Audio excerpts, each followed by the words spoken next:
Hello guys, I hope you all are doing good. So today we will be continuing our chapter 2, that is the जो NCERT class 11 political science है उसका chapter 2 आज हम continue करने वाले हैं. This is going to be the last part or the part 7, we can say part 7. This will be the part 7 of this particular series of this particular chapter. ठीक है, तो यहाँ पर चैप्टर 2 आज ख़त्म हो जाएगा. इसके बाद हम जो नेक्स्ट चैप्टर है वो उसकी तरफ रुख करेंगे थोड़ा सा. ठीक है, तो यहाँ पर हम पढ़ने वाले हैं directive principles of state policies and certain fundamental duties. तो चलिए चालू करते हैं वीडियो को बिना समय गवाए. मगर अभी तक अगर आपने चैनल को सब्सक्राइब नहीं करा है then do hit the subscribe button. Do not forget to like the video as well. ठीक है, और अपने दोस्तों के साथ भी शेयर कर दीजिए. ठीक है, तो चलिए चालू करते हैं वीडियो को बिना समय गवाए. I welcome you all to the channel. I am your friend Arun Shamu.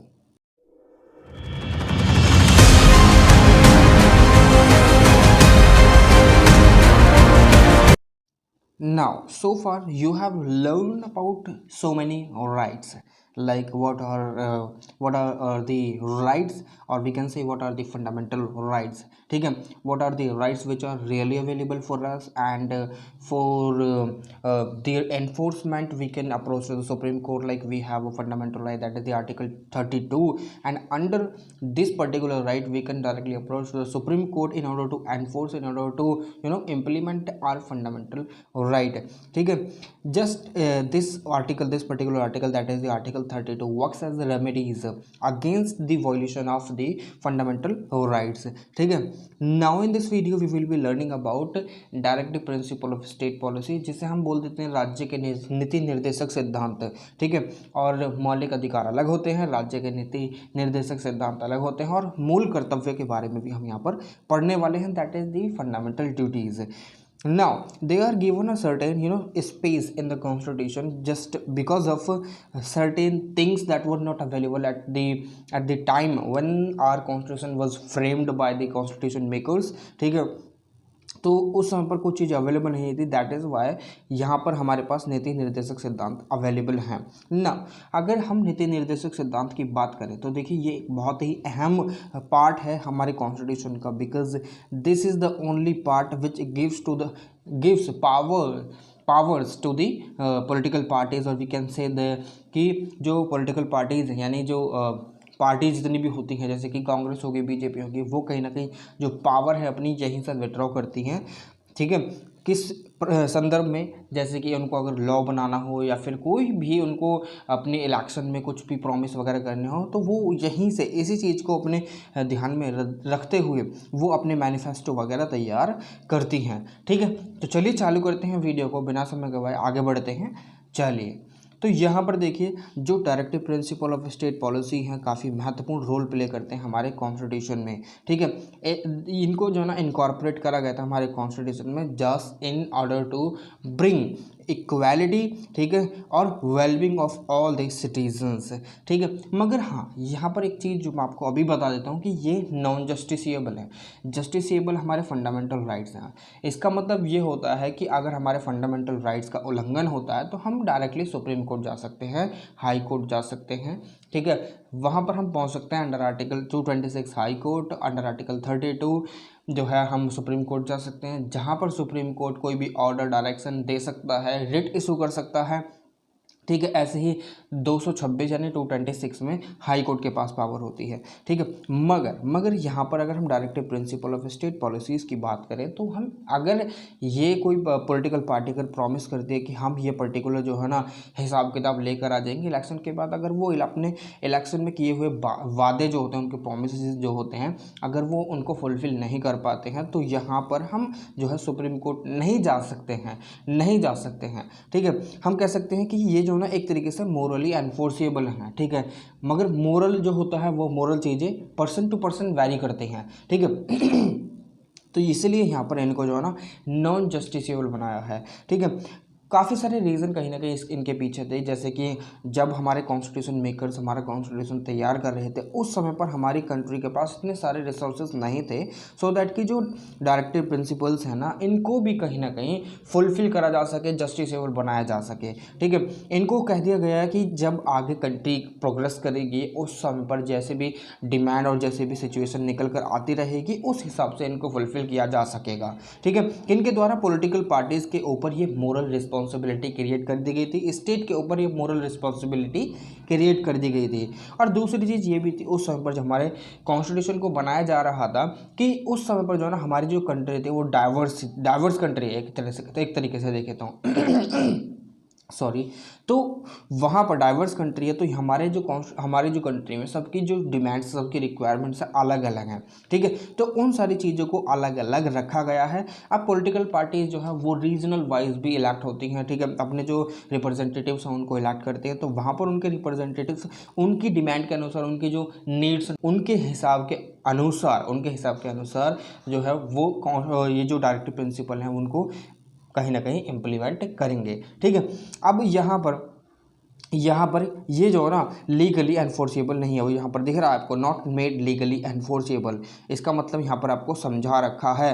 ठीक है, तो यहाँ पर ये भी बताया कि जो मोरल फोर्स है ना वो ही कहीं ना कहीं इनको जो है ना इम्प्लीमेंट करवाएगी। कौन करेगा इम्प्लीमेंट? ऑब्वियसली जो गवर्नमेंट होगी वो इनके लिए लॉ भी बनाएगी, कोई भी एक कानून अध्यादेश जिसे हम बोलते हैं वो लेकर आएगी या फिर विधेयक बनाएगी। तो वो सारी चीज़ें किसका काम है? वो पॉलिटिकल पार्टीज जो लेजिस्लेचर हैं, ठीक है, लेजिस्लेटिव हैं, जिनके पास कहीं ना कहीं कानून बनाने की पावर है, उनके ऊपर ये मोरल रिस्पॉन्सिबिलिटी डाल दी गई according to the needs and want of the people. ठीक है, तो यहाँ पर जो डायरेक्टिव प्रिंसिपल है, सबसे पहले तो ये कहीं ना कहीं गोल्स और ऑब्जेक्टिव को डिफाइन करते हैं जो सोसाइटी की होनी चाहिए। ठीक है, मैं भी बताऊँगा आपको। ठीक है, अब यहाँ पर सर्टेन राइट्स हैं जो इंडिविजुअल के, जो कहीं ना कहीं उनको फंडामेंटल राइट्स के बाद उनको इन राइट्स का भी इंजॉय करने के लिए उनके पास राइट होना चाहिए। ठीक है, फिर तीसरी चीज़ है कि यहाँ पर गवर्नमेंट के पास कुछ हथकंडे दे रखे हैं कि वो इन हथकंडों को, इन चीज़ों को यूज़ कर अपने मैनिफेस्टो तैयार कर सकते हैं, अपने वादे कर सकती हैं और वो कहीं ना कहीं इनके रिगार्डिंग पॉलिसी भी बना सकती हैं। ठीक है, चलिए मैं आपको दिखाता हूँ। अब यहाँ पर आप देखिए कि यहाँ पर कुछ नॉन जस्टिसेबल राइट हैं जो जो हम जैसे जो लोग हैं वो कहीं ना कहीं जो फंडामेंटल राइट्स के अलावा भी इन सारे राइट्स का कहीं ना कहीं यूज़ करते हैं, लुत्फ़ उठाते हैं, जैसे कि एडिक्वेट लाइवलीहुड। ठीक है, बट आज के समय में किसी के पास तो दो समय की रोटी भी नहीं है, तो एडिक्वेट लाइवलीहुड तो हो ही नहीं सकता। आज भी जो लोग हैं वो 100 रुपये के लिए जो अपनी मजदूरी कर रहे हैं, 100 के लिए, 200 के लिए। ठीक है, मगर वहीं पर अगर हम बड़े पैमाने पर देखें तो हज़ार करोड़ का घोटाला चल रहा है देश में पूरे में। तो इसीलिए हम कह सकते हैं कि हमारा जो देश है वो कहीं ना कहीं विकास की तरफ तो बिल्कुल भी नहीं है। ठीक है अब यहाँ पर दूसरा है equal pay for equal work. Equal pay for equal work तो है ही नहीं, जो वुमेन्स हैं उनको कहीं ना कहीं कम वेज दिया जाता है बाय द एम्प्लॉयर्स, और हम कह सकते हैं जो ऑर्गेनाइजेशन होती है उनके द्वारा, और जो मैन है उनको ज़्यादा वर्क दिया जाता है। ठीक है, फॉर सिमिलर वर्क। ठीक है, right against economic exploitation, right against economic exploitation, ये कहीं ना कहीं जो इकोनॉमिकली हम जैसे लोगों को एक्सप्लॉयट किया जाता है जस्ट बिकॉज ऑफ हमारे पास जो है ज़्यादा पावर नहीं है, तो इसी तरीके से ये एक राइट हमारे पास आ जाता है, मगर ये भी कहीं ना कहीं अच्छे तरीके से इम्प्लीमेंट नहीं होता है। राइट टू वर्क एक जो है नॉन जस्टिसेबल राइट है। अगर ये फंडामेंटल राइट होता है ना, राइट टू वर्क, अब तक के जितने भी अनएम्प्लॉयड पीपल हैं ना वो सबके सब एम्प्लॉयड होते हैं, बट वही है कि यहाँ पर जो है ना सरकार के ऊपर ये सारी चीज़ दे रखी हैं। सरकार क्या करती है? सरकार तो ये करती है कि वोट दो जब हम एम्प्लॉयमेंट देंगे, और वोट देने के बाद भी एम्प्लॉयमेंट नहीं मिलता है। सरकार का एक काम होता है कि 6 महीने गाओ और 4 साल 6 महीने चुप हो जाओ। ठीक है, यही इनका काम होता है। अब तो बचा है। ठीक है, अब यहाँ पर अर्ली चाइल्डहुड केयर के बारे में बात करी गई क्योंकि ये बहुत महत्वपूर्ण रोल प्ले करता है। ठीक, अर्ली चाइल्डहुड केयर यहाँ पर जो है ना जो मिनिमम ईयर्स में जो जब बच्चे छोटे छोटे रहते हैं तो वहाँ पर जो अर्ली चाइल्डहुड में जो है ना जो इंस्ट्रक्शन दिए जाते हैं वो मदर टंग में दिए जाते हैं। इसके बाद जो बच्चा है उसके पास ये राइट होता है कि वो किसी भी एक पर्टिकुलर लैंग्वेज को यूज़ कर सकता है। अब यहाँ पर गोल्स भी हैं जो कहीं ना कहीं एक हमारे जो इंडिया को अडॉप्ट करने हैं। सबसे पहले जो welfare of the people, social, economic और पॉलिटिकल जस्टिस को इंश्योर भी करना है। देखिए यहाँ पर इनके आर्टिकल भी डिफाइंड है, अलग अलग आर्टिकल में आते हैं। ठीक है, तो यहाँ पर raising standard and living distribution, equitable distribution resources. मगर इक्विटेबल डिस्ट्रीब्यूशन कहाँ है रिसोर्सेज, ठीक है। यहाँ पर तो एक एक आज के समय में जब कैपिटलिज्म ने पूरी तरीके से हमारे कंट्री पर हावी हो रहा है, तो यहाँ पर जो है ना जो रिसोर्सेज हैं वो एक पर्टिकुलर मैन के हाथ में ही जा रहे हैं। फॉर एग्जाम्पल अडानी, ठीक है, अडानी जी के हाथ में ही जा रहे हैं, ठीक है। तो यहाँ पर हम बोल सकते हैं कि जो कुछ ग्रुप ऑफ पीपल उनके हाथ में ही जो पूरा का पूरा जो वेल्थ है ना, 90% जो वेल्थ है इंडिया की वो कॉन्सेंट्रेटेड है, ठीक है। अब यहाँ पर इंटरनेशनल पीस को प्रमोट करना है। इंटरनेशनल पीस तो जब भी प्रमोट होगी ना जब इंडिया की खुद की पॉपुलेशन सेटिस्फाइड होगी, ठीक है, उसके पास सफिशिएंट चीज़ें होंगी, वो अनएम्प्लॉयड नहीं घूमेगी, उसके पास नॉलेज होगी, स्किल होगी, और उस स्किल के हिसाब से उनको वक्त दिया जाएगा, ठीक है। यूनिफॉर्म सिविल कोड होना चाहिए, ठीक है। यूनिफॉर्म सिविल कोड यानी हर संदर्भ में, चाहे वो फिर कोई भी रिलीजन हो, कोई भी कास्ट हो, कोई भी कुछ भी हो, उनके लिए सबके लिए सजा का प्रावधान सब सिर्फ एक ही होना चाहिए, इसलिए यूनिफॉर्म सिविल कोड बोला गया है, ठीक है।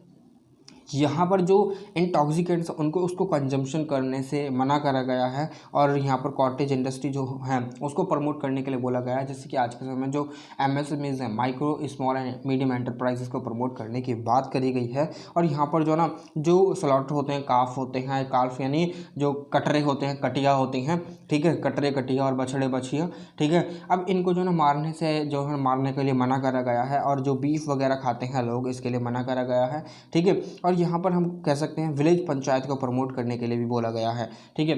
आज के समय विलेज पंचायत देखिए 1992 में 1991 में विधेयक लेकर आया गया था, 92 में ये इंप्लीमेंट हो गया था। और आज के समय में PRI इंस्टीट्यूशंस हैं, यानी पंचायती राज इंस्टीट्यूशंस, और म्यूनसिपैलिटीज़ भी हैं जो urban areas, semi urban areas हैं, वहाँ पर म्यूनसिपैलिटी हमें देखने के लिए मिलते हैं। ये जो है ना थर्ड टायर गवर्नमेंट का रोल प्ले करते हैं, और इन्हीं को बोलते हैं पंचायती राज इंस्टीट्यूशंस। और हम बोल सकते हैं विलेज पंचायत भी है, ग्राम सभा भी है, ठीक है। तो ये सारी चीज़ें यहाँ पर बोली गई हैं, ठीक है। अब ये मैं आपको क्यों बता रहा हूँ, जस्ट अ सेकेंड, ठीक है, एक मिनट। तो यहाँ पर देखिए ये इसलिए बोलेंगे क्योंकि इनके कुछ गोल्स हैं, डायरेक्टिव प्रिंसिपल्स के कुछ राइट्स हैं जो इंडिविजुअल्स को दिए जाने चाहिए, और कुछ पॉलिसीज़ हैं जो गवर्नमेंट के द्वारा बनाई जानी चाहिए, ठीक है। तो यहाँ पर देखिए काफ़ी सारी चीज़ें लेकर भी आई, इन डायरेक्टिव प्रिंसिपल्स को इम्प्लीमेंट भी करा गया। जैसे कि जमींदारी बिल को जो है ना कहीं अबॉलिश कर दिया गया था, ठीक है। जमींदारी जो है ना कम्प्लीटली अबॉलिश कर दी गई थी, जिससे कहीं ना कहीं जो जमींदारों के नीचे जो लोग रहा करते थे ना उनका एक्सप्लॉयटेशन बहुत ज़्यादा हुआ करता था, ठीक है। जो बैंक्स जो थे उनको नेशनलाइज करा गया, जैसे कि SBI है, पंजाब नेशनल बैंक है, कैनरा बैंक है, ठीक है, बैंक ऑफ बड़ौदा है, ये नेशनलाइज बैंक है, ठीक है। तो ये इंदिरा गांधी जी के काल में काफ़ी सारे बैंक जो है उस समय पर नेशनलाइज हुए थे। और यहाँ पर जो ना फैक्ट्री लॉ को भी लेकर आया गया ताकि जो लोगों को मिनिमम वेज मिल सके, ठीक है, और फिक्स मिनिमम वेज दिया गया, ठीक है। और फैक्ट्री में जो एक्सप्लॉयटेशन होता था बच्चों का, देखिए आर्टिकल 24 और 23 के अंडर जो है ना क्या कर रहा था कि जो बच्चे हैं उनको जो है ना प्रोहिबिट कर दिया गया था कहाँ पर फैक्ट्रियों में काम करने, फोर्स लेबर बंद कर दी गई थी, ठीक है। जैसे कि मैंने आपको पिछली वीडियोस में बताया है, कॉटेज और स्मॉल इंडस्ट्री को प्रमोट करा गया था, MSME micro small and medium enterprises. इसके लिए मुद्रा योजना लेकर आई गई प्रधानमंत्री जी के द्वारा,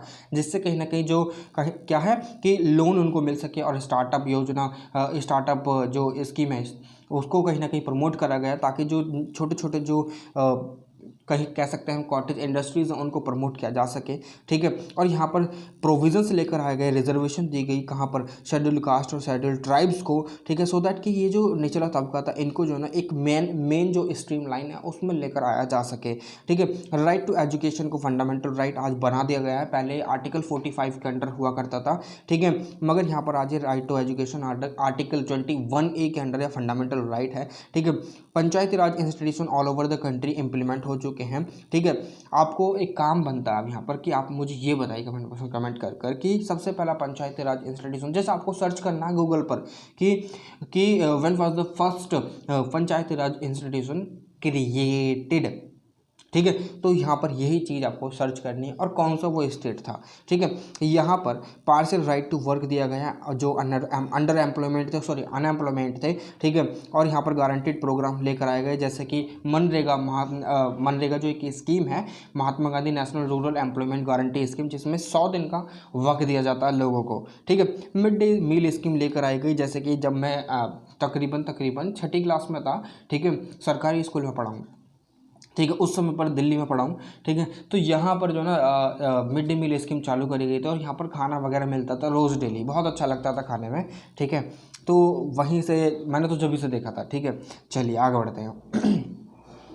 अब फंडामेंटल ड्यूटीज़ की अगर हम बात करें, फंडामेंटल ड्यूटीज़ जो है ना, ये इसमें कहीं ना कहीं 10 ड्यूटी को इन्यूमरेट कर दिया गया है। जहाँ पर देखिए, अब देखिए एक साइड तो वो जो लोग हैं वो फंडामेंटल, यानी हम जैसे लोग हैं, हम जैसे आदमी या लोग, और हमारी जो बहनें हैं, हमारी जो माताएं हैं, वो जो है हमारे क्या नाम है फंडामेंटल राइट्स का तो लुफ्त उठा रहे हैं। मगर वहीं पर हमारी एक ड्यूटी भी तो बनती है, किस चीज़ की? हमारी ड्यूटी बनती है कि हम जो है ना हमारी जो ड्यूटीज़ हैं उनको भी फुलफ़िल करें। तो इसलिए हमारे पास जो ड्यूटीज़ है ना वो भी दी गई हैं कि हमारे जो का एक कर्तव्य बनता है कि हम इन ड्यूटीज़ को अच्छी तरीके से निभाएं। ठीक है, तो यहाँ पर वैसे तो हमारे पास अभी जो है ना 11 ड्यूटी है, मगर वो जो लास्ट वाली ड्यूटी है ना 11 ड्यूटी, जैसे कि पहली जो ड्यूटी बनती है हमारी to abide by the constitution, और कॉन्स्टिट्यूशन को रेस्पेक्ट करना, और इसके जितने भी इंस्टीट्यूशंस हैं, नेशनल फ्लैग को रेस्पेक्ट करना। ठीक है, नेशनल एंथम को रेस्पेक्ट देना, और हमारे जो नोबल आइडियाज़ हैं फ्रीडम स्ट्रगल के, जितने भी फ्रीडम स्ट्रगल उनको कहीं ना कहीं चेरिश करना। ठीक है, हमारे जो सोवरेनिटी है, यूनिटी है और इंटीग्रिटी है इंडिया की, उसको कहीं ना कहीं अपहोल्ड बनाकर रखना। ठीक है, हमारी कंट्री को डिफेंड करना, जब भी ज़रूरत हो हमें सर्विसेज देनी पड़ सकती हैं। ठीक है, हार्मनी को प्रमोट करना। हाँ, ठीक है, कॉमन स्पिरिट को, ब्रदरहुड यानी फ्रेटर्निटी को प्रमोट करना। ठीक है, हमारी जो रिच हेरिटेज और कल्चर है उसको कहीं ना कहीं जो वैल्यूज़ है उनको बनाए रखना। ठीक है, हमारी जो नेचुरल एनवायरनमेंट है उसको प्रोटेक्ट करना, और हमारे जो साइंटिफिक टेम्पर को प्रमोट करना, ह्यूमनिज्म को प्रमोट करना। ठीक है, और फिर दूसरी हमारी जो पब्लिक प्रॉपर्टी है उसको कहीं ना कहीं बचा कर रखना, उसको कहीं ना कहीं ज़्यादा तोड़ ताड़ मत नहीं करना। ठीक है, और एक्सीलेंस लेकर आना हर स्फेयर में। और जो एजुकेशन की अपॉर्चुनिटी है वो ये वाली एजुकेशन वाली जो ना ये लास्ट ड्यूटी है, जो कहीं ना कहीं 11वीं ड्यूटी बन जाती है, और ये जो ना लास्ट में इनकॉर्पोरेट करी गई थी हमारे कॉन्स्टिट्यूशन में।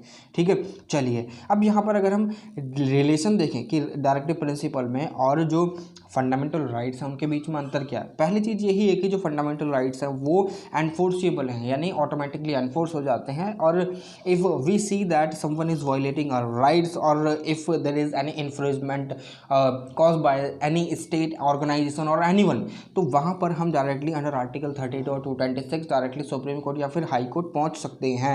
ठीक है, तो ये सारी चीज़ यहाँ पर आपको देखनी पड़ेगी। इसीलिए हमेशा जो है ना फंडामेंटल राइट्स और जो directive principle of state policy हैं कॉन्ट्रडिक्टरी होते रहते हैं, मतलब आपस में उनकी जो भिड़त होती रहती है, कोलाइड करते रहते हैं। क्योंकि when ever there is an act there is an act by the legislature और दी एग्जीक्यूटिव, जब उनके द्वारा जब कोई भी एक लॉ फॉर्मुलेट करा जाता है तो वो कहीं ना कहीं जो है ना कहीं ना कहीं अगर कभी भी इसके साथ कोलाइड होता है, फंडामेंटल राइट्स के साथ कोलाइड होता है, तो देखिए अगर हमें डायरेक्टिव प्रिंसिपल इंप्लीमेंट करना है और उन डायरेक्टिव प्रिंसिपल को इंप्लीमेंट करते समय कोई भी एक फंडामेंटल राइट का वॉल्यूशन हो रहा है ना, तब भी हम डायरेक्टली सुप्रीम कोर्ट के पास पहुंच जाएंगे।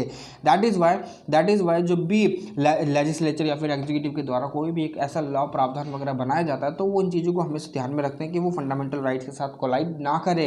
ठीक है, तो यहाँ पर जो ना कॉलिजन तो वैसे भी होता रहता है। ठीक है, चले आगे चलिए। और वैसे ही फंडामेंटल राइट्स जो हैं वो इंडिविजुअल की जो है ना कहीं जो इंडिविजुअल को ऊपर उठाने की कोशिश करते हैं, वहीं पर अगर हम directive principle of state policies की बात करें तो वो कहीं ना कहीं एक तरीके से कलेक्टिव एफर्ट की बात करते हैं वो। ठीक है, कलेक्टिव एफर्ट यानी एक जो पर्टिकुलर तबका है, पर्टिकुलर सोसाइटी में, पर्टिकुलर कंट्री में, हमारी जो कंट्री में एक पर्टिकुलर रीजन है वहाँ की बात करता है, उसमें जो रहने वाले लोगों की बात करता है। ठीक है, उनके राइट्स की बात करता है। ठीक है, ये चीज़ मैंने आपको पढ़ाई दी है।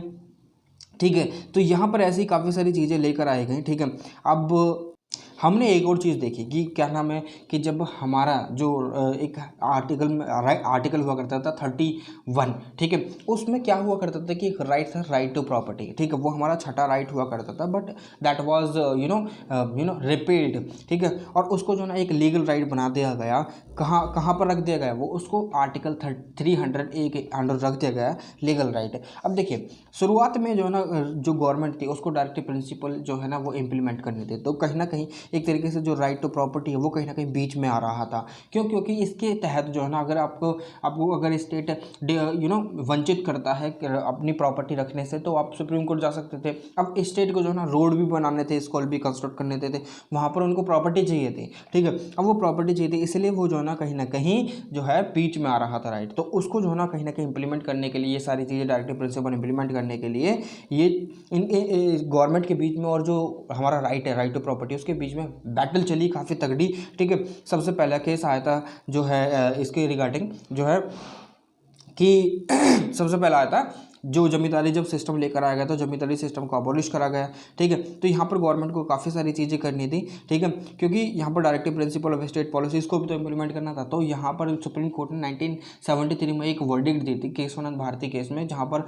सुप्रीम कोर्ट ने ये कहा था कि जो पार्लियामेंट है वो क्या है कि वो जो है सोवेरियन है, सोवेरियन है, जैसे हमारी ब्रिटिश पार्लियामेंट इतनी सोवेरियन नहीं है, ठीक है। पार्लियामेंट के पास ये पावर है कि वो जो है ना जो हमारा कॉन्स्टिट्यूशन उसको अमेंड कर सके, but parliament has to keep in the mind that the basic structure of the constitution should not be violated, ठीक है।